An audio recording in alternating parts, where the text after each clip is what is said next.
Hello friends, मैं हूं मिथिलेश कुमार और आपका स्वागत करता हूं उदित फार्मेसी के यूट्यूब चैनल पे। तो कैसे हैं आप लोग? आशा करता हूं अच्छे होंगे और स्वस्थ होंगे। आज के इस वीडियो लेक्चर में मैं आपको ह्यूमन एनाटॉमी एंड फिजियोलॉजी का जो सेकंड चैप्टर है, structure of cell components and its function, पढ़ने वाले हैं, जिसका कि लास्ट पार्ट रहेगा पार्ट 3, जिसमें कि हम लोग इस चैप्टर के 3 इंपॉर्टेंट सेल ऑर्गेनेल के बारे में पढ़ेंगे। एक रहेगा इंडोप्लाज्मिक रेटिकुलम, दूसरा रहेगा राइबोसोम, तीसरा रहेगा लाइसोसोम। ये तीनों सेल ऑर्गेनेल को मैं इंपॉर्टेंट इसलिए कह रहा हूं, मैं इतना कह सकता हूं कि आप किसी भी स्टेट से, किसी भी यूनिवर्सिटी से एग्जाम देंगे तो आपको इस तीनों सेल ऑर्गेनेल में किसी न किसी रूप में क्वेश्चन देखने को मिल जाएगा। चाहे वो शॉर्ट क्वेश्चन पे आ जाए, या तो आपको एमसीक्यू देखने को मिल जाए, या तो लॉन्ग क्वेश्चन में देखने को मिल जाए। इसलिए आप इस तीनों सेल ऑर्गेनेल को नजरअंदाज तो बिल्कुल भी नहीं कर सकते हैं, है ना, क्योंकि ये सेल चैप्टर पूरा अपने आप में एक इंपॉर्टेंट है। कभी भी ऐसा नहीं हुआ है कि इस चैप्टर से क्वेश्चन छूटा है, और इजी सा चैप्टर है, सारे टॉपिक आसान हैं, सारी चीजें समझ में आएंगी। और समझ में आने के साथ साथ मैं इतना दावा कर सकता हूं कि आज जो भी पढ़ाऊंगा आपको क्लास में सारी चीजें याद हो जाएंगी, बशर्ते शर्त इतना है कि आपका कंप्लीट फोकस मेरे ऊपर होना चाहिए। देखिए, आपको मेरे से ध्यान नहीं हटाना है। जब तक ये लेक्चर खत्म नहीं होता है, एकदम मेरे ऊपर कंसंट्रेटेड रहिए, एकदम लेक्चर को ध्यान से देखिएगा अच्छे तरीके से, और मैं पूरा कोशिश करूंगा कि सारी चीजें एकदम आसान भाषा में आपको परोसी जाएं, ताकि आपको किसी प्रकार का कोई दिक्कत ना हो। ठीक है, तो चलिए स्टार्ट करते हैं बहुत अच्छे तरीके से, एकदम हाई लेवल ऑफ एनर्जी के साथ। ओके, चलिए, तो सबसे पहले हम लोग इंडोप्लाज्मिक रेटिकुलम के बारे में पढ़ेंगे। थ्योरेटिकली पढ़ने से पहले आप थोड़ा डायग्राम देखिए और समझिए। ये एक सेल है। सेल में क्या है? सबसे बाहरी में क्या था आपका? सेल मेम्ब्रेन होता है। ठीक है भैया, सेल मेम्ब्रेन हो गया। उसके अंदर क्या होता है? ये सब जो चिपचिपा द्रव्य है वो साइटोप्लाज्म है ना। और साइटोप्लाज्म के बाद क्या? ये बड़ा सा क्या है? न्यूक्लियस है, जो कि पढ़ चुके हैं। न्यूक्लियस के अंदर न्यूक्लियोलस है। ठीक, लेकिन जो न्यूक्लियस का आउटर मेम्ब्रेन है, इसके पहले वाले लेक्चर यदि आपने देखे होंगे, नहीं देखे हैं तो प्लेलिस्ट में जाइए, प्लेलिस्ट सेक्शन में इस चैनल पर, और ह्यूमन एनाटॉमी एंड फिजियोलॉजी का वीडियो लेक्चर का प्लेलिस्ट में जाइए, वहां एकदम सीक्वेंस में सारी चीजें दिख जाएंगी। इसके पार्ट 2 में मैंने पढ़ाया था कि जो न्यूक्लियर मेम्ब्रेन है, उसका जो आउटर न्यूक्लियर मेम्ब्रेन है, वो इंडोप्लाज्मिक रेटिकुलम से अटैच्ड होता है। जैसा कि आप देख रहे होंगे कि ये जो न्यूक्लियर मेम्ब्रेन है, ये साइड से उसके आसपास ये इस तरीके का स्ट्रक्चर है, और इसी को हम लोग इंडोप्लाज्मिक रेटिकुलम कहते हैं। और इंडोप्लाज्मिक रेटिकुलम जो है ना, वो 2 प्रकार का होता है। देखिए, इसी प्रकार का एक और स्ट्रक्चर ये भी दिख रहा होगा, लेकिन ये एकदम स्मूथ दिख रहा होगा, चिकना, लेकिन ये खुरदुरा दिख रहा होगा। खुरदुरा इसलिए दिख रहा है क्योंकि इसके ऊपर क्या प्रेजेंट है? राइबोसोम प्रेजेंट है। क्या प्रेजेंट है? राइबोसोम प्रेजेंट है। ओके, तो इसीलिए इसका नाम रह जाता है RER कहने का मतलब क्या हुआ? Rough endoplasmic reticulum. और चूंकि इस पे राइबोसोम प्रेजेंट नहीं है, और ये भी एक प्रकार का इंडोप्लाज्मिक रेटिकुलम है, चूंकि ये चिकना हो गया, इसलिए इसका नाम हो गया स्मूथ इंडोप्लाज्मिक रेटिकुलम। और एक डायग्राम से समझिए अच्छे से। देखिए, आपका ये न्यूक्लियस है। ठीक है, न्यूक्लियस है। अब न्यूक्लियस के चारों बगल से आपको इंडोप्लाज्मिक रेटिकुलम घेरा हुआ रहता है, और खास करके आपका रफ इंडोप्लाज्मिक रेटिकुलम, वैसा इंडोप्लाज्मिक रेटिकुलम जिसमें कि आपको क्या हो? राइबोसोम इस तरीके से दाने दाने जैसा प्रेजेंट है, उसको क्या कहते हैं? Rough endoplasmic reticulum. तो वही चीजें कह रहा है, rough endoplasmic reticulum.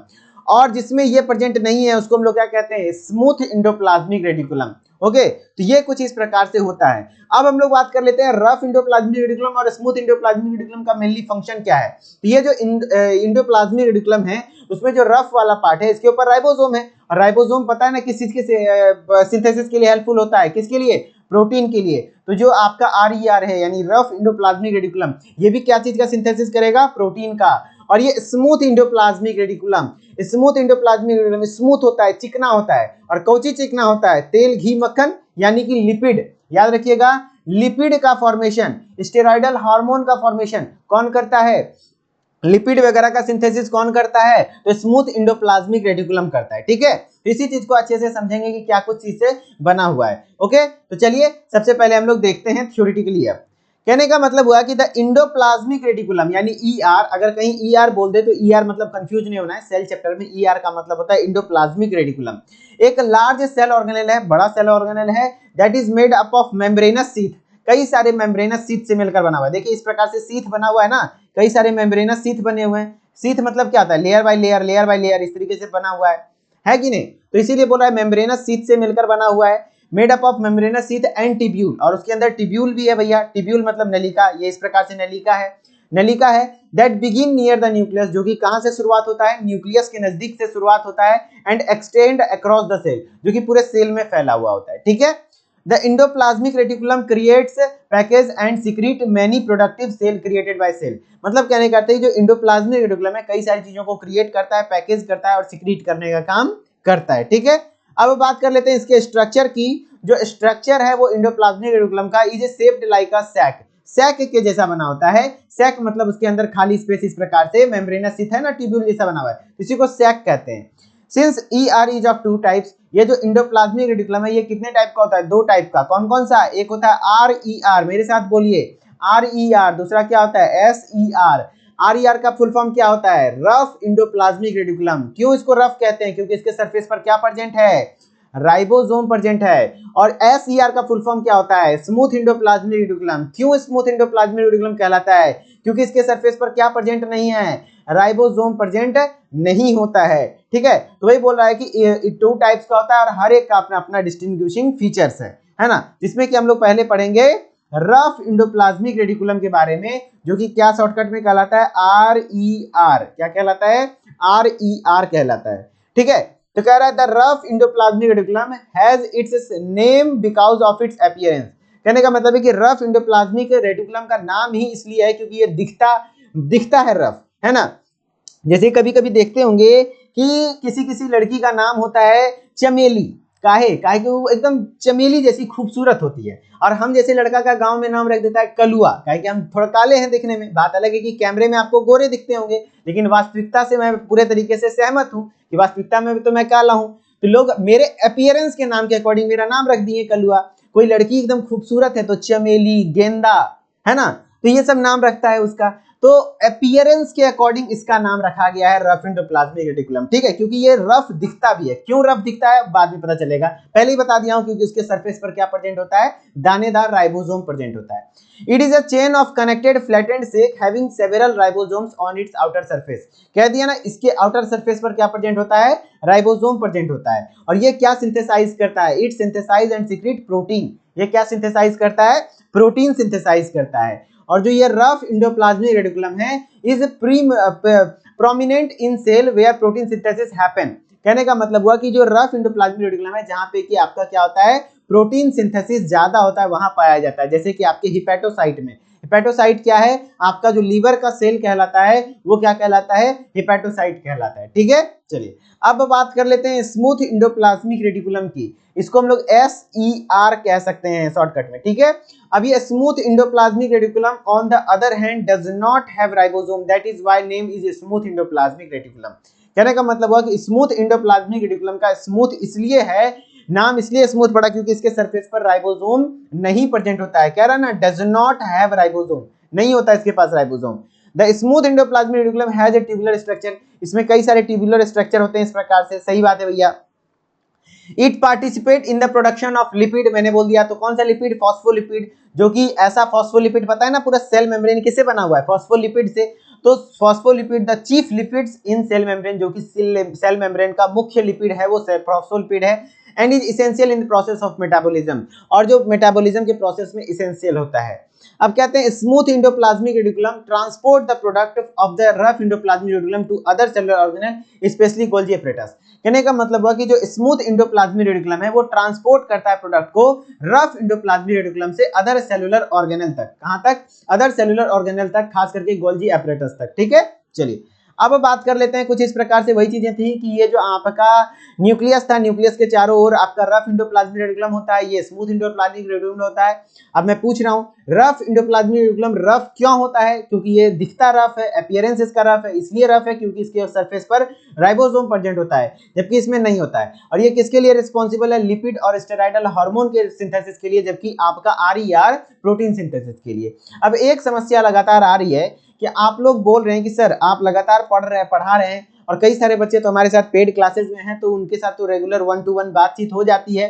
Doubt sessions में वो बच्चे आते हैं, मुझसे डाउट पूछ लेते हैं। लेकिन जो बच्चे यूट्यूब से पढ़ रहे हैं उनको डाउट्स पूछने में दिक्कत आ रही है, और वो क्या कर रहे हैं कि हेल्पलाइन नंबर जो मैं देता हूं लास्ट में, उस पर कॉल करके वो अपने डाउट्स को क्लियर कर रहे हैं। तो वहां पर वो हमारे टेक्निकल स्टाफ है, वो आपके ये जो पढ़ने लिखने वाले डाउट्स हैं वो नहीं क्लियर कर पाएंगे, बशर्ते आपके जो भी टेक्निकल चीजें हैं उनसे रिलेटेड, ऐप से रिलेटेड चीजें को डाउट क्लियर करेंगे। हाँ, तो इसका समाधान यही है कि अगर आपको मुझसे डायरेक्टली कांटेक्ट करना है तो मैं अपना कांटेक्ट नंबर तो आपके साथ शेयर नहीं कर सकता क्योंकि मैं कितनों का कॉल रिसीव करूंगा, लेकिन हाँ मैं आपको अपना इंस्टाग्राम आईडी दे देता हूं। ये मेरा कुछ इंस्टाग्राम आईडी है मिथिलेश कुमार 3620, कहीं भी कैपिटल लेटर नहीं और कहीं भी गैप नहीं है, स्मॉल में है MITHILESHKUMAR 3620। कुछ इसी प्रकार का आपका प्रोफाइल फोटो दिख जाएगा जहां लिखा है Mithilesh Kumar active at Udit pharmacy. Fake accounts भी हो सकते हैं, इसलिए आप ध्यान रखिएगा। इसमें लगभग हमारे साथ 4000 से भी ज्यादा बच्चे हमारे साथ कनेक्टेड हैं, तो इसी अकाउंट को आप डायरेक्टली मुझे मैसेज कीजिए। मैं कोशिश करूंगा विद इन 24 आवर अपने फ्री टाइम पे आपको आपके डाउट्स का मैसेज के थ्रू रिप्लाई कर देने का, ठीक है। और भी कोई दिक्कत होगी तो वहीं पर हम आपसे बातचीत भी कर लेंगे, ठीक है। चलिए तो आगे कंटिन्यू करते हैं। फंक्शन, अब कहते हैं रफ इंडोप्लाज्मिक रेटिकुलम का फंक्शन क्या है, तो it is associated with synthesis of protein. ये किससे एसोसिएटेड होता है, प्रोटीन के सिंथेसिस से। क्यों, क्योंकि रफ है ना, रफ मतलब क्या हुआ, उसके सरफेस पर ग्रेनुलर स्ट्रक्चर दानेदार संरचना है जिसको राइबोसोम कहते हैं। अगर राइबोसोम है तो यानी कि क्या है, रफ है, रफ है तो मतलब प्रोटीन बनाएगा, ठीक। अब है स्मूथ एंडोप्लाज्मिक रेटिकुलम का फंक्शन क्या है, it is responsible for synthesis of lipid, lipid के सिंथेसिस के लिए जैसे कि फॉस्फोलिपिड और कोलेस्ट्रॉल हो गया। फिर it is responsible for production and secretion of steroidal hormone, मैंने आपको बताया कि स्टेरॉयडल हार्मोन के सिक्रीशन के लिए हेल्पफुल होता है। It is also responsible for carbohydrate metabolism, ये जो कार्बोहाइड्रेट का मेटाबॉलिज्म होता है उसके लिए भी रिस्पांसिबल होता है, और ये स्टोर और रिलीज कर सकता है कैल्शियम आयन को, ठीक है। चलिए अब हम लोग बात कर लेते हैं नेक्स्ट सेलुलर ऑर्गेनल राइबोसोम के बारे में। राइबोसोम के बारे में नाम तो सुना ही होगा, कोई अनजान तो है नहीं भाई, क्योंकि जो प्रोटीन फैक्ट्री क्या कहलाता है, प्रोटीन फैक्ट्री कहलाता है। इससे पहले आपने देखा था, मैंने आपको बताया था राइबोसोम के बारे में, प्रोटीन फैक्ट्री। क्यों, क्योंकि यहाँ पे ही प्रोटीन का सिंथेसिस होता है मेनली, है ना, ये राइबोसोम। और राइबोसोम मेनली क्वेश्चन आ जाता है बना किससे होता है, काफी सारे बच्चों को कंफ्यूजन है। तो ribosome mainly RNA plus protein से मिलकर बना होता है। क्या चीज से मिलकर बना होता है, आरएनए प्रोटीन। इसीलिए राइबोसोम का एक और नाम दिया जाता है राइबो न्यूक्लियोप्रोटीन। क्या कहते हैं, राइबो न्यूक्लियोप्रोटीन, है ना, राइबो न्यूक्लियोप्रोटीन कहलाता है। तो राइबोसोम को प्रोटीन फैक्ट्री कहते हैं क्योंकि ये प्रोटीन सिंथेसिस कर सकता है, और राइबोसोम बना होता है आरएनए प्लस प्रोटीन से, इसलिए एक और नाम इसका क्या है, राइबो न्यूक्लियोप्रोटीन है। चलिए पढ़ते हैं। They are most important cell organelle as they are composed of RNA and protein that convert genetic code into amino acid chain। कहने का मतलब है कि ये बहुत इंपॉर्टेंट सेल ऑर्गेनेल है और ये बना होता है आरएनए और प्रोटीन से, जो कि क्या करता है, जेनेटिक कोड को कन्वर्ट करके एमिनो एसिड में बदल देता है। देखिए मैं बोल रहा हूँ प्रोटीन सिंथेसिस करता है, आखिर प्रोटीन सिंथेसिस होता कैसे है, तो प्रोटीन एक चेन का नाम है। प्रोटीन जो कई सारे एमिनो एसिड से मिलकर बना होता है, कई सारे एमिनो एसिड से मिलकर बना होता है। जब कई सारे एमिनो एसिड आपस में पेप्टाइड बॉन्ड से जुड़ते हैं और एक पॉलीपेप्टाइड चेन का निर्माण होता है और वो चेन प्रोटीन कहलाता है, तो वहां पर जो ये एमिनो एसिड है वो जेनेटिक कोड से बनता है। किससे बनता है, जेनेटिक कोड से बनता है, ठीक है। जेनेटिक कोड को डिकोड करने का काम करता है, देन वो एमिनो एसिड बनाता है। तो ये चीजें बोल रही है कि जो प्रोटीन सिंथेसिस है उसी को अगर डीप में बोला जाए तो ये जेनेटिक कोड को कन्वर्ट कर देता है एमिनो एसिड के चेन में, ठीक है। चलिए फिर कहता है they are specialized organelle that are found both in prokaryotic and eukaryotic cell. ये एक ऐसा सेल ऑर्गेनल है जो कि प्रोकैरियोटिक में भी पाया जाता है और यूकैरियोटिक में भी पाया जाता है। अंतर बस इतना है कि प्रोकैरियोटिक में जो राइबोसोम पाया जाता है वो 70S राइबोसोम पाया जाता है, जबकि यूकैरियोटिक सेल में 80S राइबोसोम पाया जाता है। आगे डिटेल में देखेंगे। It is also called protein factory of the cell. क्यों, क्योंकि यहाँ पर जो एमिनो एसिड का चेन बन रहा है, एमिनो एसिड का चेन बनना है, इसका मतलब क्या है, प्रोटीन सिंथेसिस हो रहा है, इसीलिए इसको प्रोटीन फैक्ट्री भी कहती है। अब इसका जो राइबोसोम का स्ट्रक्चर होता है इसमें कुछ इस प्रकार से होता है कि इसमें दो यूनिट होते हैं, सब यूनिट होते हैं। एक होता है लार्जर सब यूनिट, दूसरा होता है स्मॉलर सब यूनिट। और स्मॉलर सब यूनिट में ही आपका mRNA इस प्रकार से लगा रहता है। मैंने क्या बोला, राइबोसोम दो चीज से मिलकर बना हुआ है, क्या क्या, आरएनए प्लस प्रोटीन। तो ये जो आरएनए है यहाँ पर इस प्रकार से बना हुआ है। अब यहाँ पर क्या होता है कि लार्जर सब यूनिट की ओर से जेनेटिक कोड आता है और स्मॉलर सब यूनिट में यहाँ पर एमआरएनए इस प्रोटीन को, इस जेनेटिक कोड को डिकोड करके एमिनो एसिड बनाते चलता है, ठीक है। उसी प्रकार से प्रोटीन का फॉर्मेशन हो जाता है। अब इसके स्ट्रक्चर की बात करेंगे, it is a complex of RNA and protein. ये आरएनए और प्रोटीन के कॉम्प्लेक्सेशन से बनता है, यानी दोनों मिलकर के एक कॉम्प्लेक्स स्ट्रक्चर बनाता है, इसलिए इसका एक और नाम है राइबो न्यूक्लियोप्रोटीन। मैंने पहले ही बताया। It is made up of 2 सब यूनिट, 2 सब यूनिट से बना होता है, लार्जर और स्मॉलर सब यूनिट। जैसे कि आपको हमने बताया कि प्रोकैरियोटिक सेल में कैसा है, 70S राइबोसोम है, और यूकैरियोटिक में कैसा राइबोसोम है, 80S राइबोसोम है। तो ये 70S भी फर्दर 2 सब यूनिट में होता है, एक होता है 30S और 40S, जैसे कि इस प्रकार से, और 80 में 60S और 40S, जैसे कि मैं दिखाता हूं डायग्राम, ये कुछ इस प्रकार से। प्रोकैरियोटिक राइबोसोम 70S है, तो इसका 50s और 30s, इसका लार्जर सब यूनिट 50s हो गया, स्मॉलर 30s। अब आप बोलेंगे सर 50-30 तो 80 होता है, आप 70 में बता रहे हैं, तो यस यहाँ पे जो 10s है वो ओवरलैप कर जाता है, ठीक है। उसी प्रकार से जो यूकैरियोटिक राइबोसोम है उसका जो 80s राइबोसोम होता है उसका भी दो सब यूनिट है, एक है लार्जर दूसरा है स्मॉलर। अब लार्जर में 60s है, स्मॉलर में 40s है। अब ये एक दूसरे के ऊपर ओवरलैप कर जाता है यहाँ पर 20, तो ध्यान रखिएगा 70 का जो दो सब यूनिट है वो 50+30 है और 80s का जो सब यूनिट है वो 60+40 है। क्वेश्चन आते हैं, smaller subunit is the area where mRNA binds and it decode there. कहने का था स्मॉलर सब यूनिट वो एरिया जहां पर mRNA प्रेजेंट होता है और वहां पर जेनेटिक कोड को डिकोड करके अमीनो एसिड बनता है। Larger subunit area where amino acid get added. कहने का मतलब है कि लार्जर सब यूनिट एरिया वो एरिया है जहां पर अमीनो एसिड ऐड होते रहता है। They are located inside cytosol found in plant cell and animal cell. Cytosol कहने का मतलब है कि साइटोप्लाज्म पाया जाता है, चाहे वो प्लांट सेल का हो या एनिमल सेल का हो, सबके साइटोप्लाज्म में पाया जाता है। प्रोकैरियोटिक सेल में ये 70s टाइप का राइबोसोम पाया जाता है, जबकि यूकैरियोटिक सेल में ये लगभग 80s टाइप का राइबोसोम पाया जाता है, ठीक है। अब इसकी फंक्शन की बात करेंगे तो फंक्शन में आप बात करिए, it helps in synthesis of protein, जो कि प्रोटीन के सिंथेसिस में हेल्प होता है।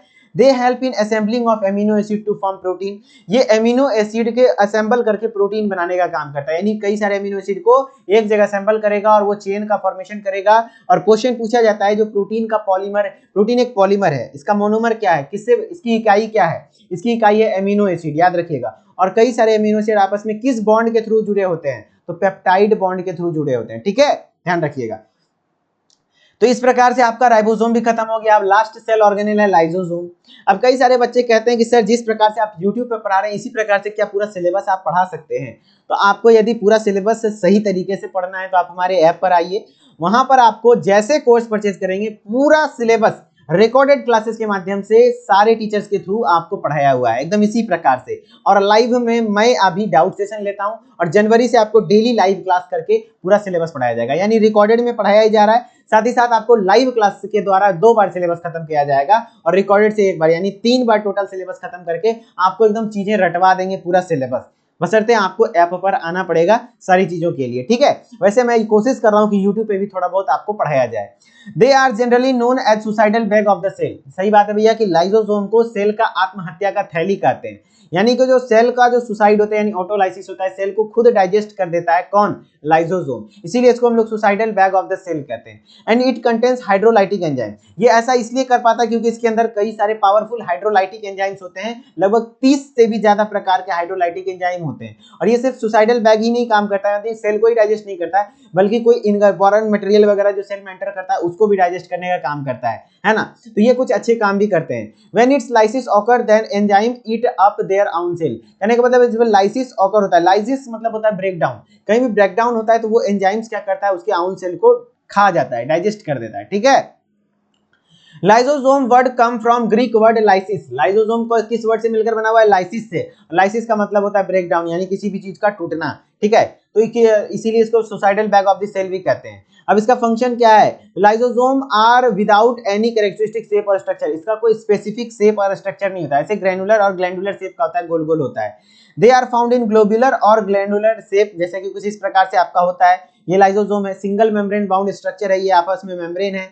यहाँ पर आपका इसका ल्यूमन हो गया, यहाँ पर प्रोटीन है और डाइजेस्टिव एंजाइम्स वगैरह, इसी को हाइड्रोलाइटिक एंजाइम वगैरह कहते हैं। इसका साइज लगभग 0.2 से 0.5 माइक्रोमीटर होता है और ये सराउंडेड होता है सिंगल लिपोप्रोटीन मेम्ब्रेन से। किससे, सिंगल लिपोप्रोटीन मेम्ब्रेन से। अब इसका फंक्शन क्या क्या है भैया, they provide defence against the invading microbes in the cell. Cell के अंदर कोई जो आपका माइक्रोब्स इन्वेड कर जाता है उससे डिफेंस प्रोवाइड करता है, उससे बचाने का काम करता है। और they engulf worn out cell organelle, जो भी सड़े गले खराब हो जाते हैं सेल उसको इनगल्फ कर लेता है, निगल के खत्म कर देता है। They help in restoration of bone, bone का जो रीस्टोरेशन है उसमें भी हेल्पफुल होता है। And they help in breakdown of cellular components, cellular components के ब्रेकडाउन के लिए हेल्पफुल होता है।